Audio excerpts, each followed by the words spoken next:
লা লিগায় শিরোপা জয়ের দৌড়ে এগিয়ে যেতে রেলিগেশন নিশ্চিত হওয়া রিয়াল ভায়াদোলিদের বিপক্ষে মাঠে নামে বার্সেলোনা।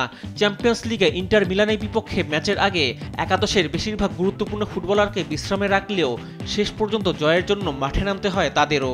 কষ্টার্জিত জয় পায় বার্সেলোনা। ম্যাচের ৬ষ্ঠ মিনিটে গোল হজম করে বসে বার্সা। ইভান সানচেজের গোলে লিড পায় ভায়াদোলিদ।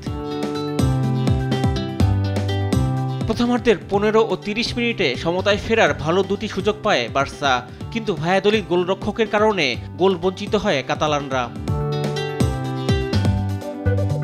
বিরতির পর ৫৪ মিনিটে সমতায় ফেরে বার্সেলোনা। রাফিনহা গোল করে স্কোরলাইন ১-১ করেন।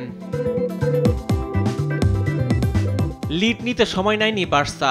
৬০ মিনিটের ফিরমিন লোপেস গোল করলে ২-১ ব্যবধানে এগিয়ে যায় বার্সেলোনা।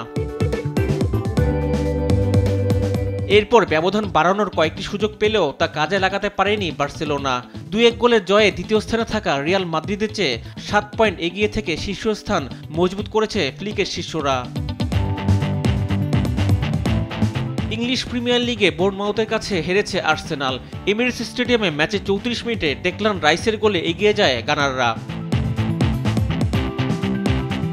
বিরতির পর ৬৭ মিনিটে হুইজেন ও ৭৫ মিনিটে ইভালিনসনের গোলে জয় পায় বোর্নমাউথ। আর চ্যাম্পিয়ন্স লিগে পিএসজির বিপক্ষে গুরুত্বপূর্ণ ম্যাচের আগে পরাজয়ের হতাশা নিয়ে মাঠ ছাড়ে প্রিমিয়ার লিগে দ্বিতীয় স্থানে থাকা আর্সেনাল। শীর্ষে থাকা লিভারপুল ইতিমধ্যে লিগ শিরোপা নিশ্চিত করেছে।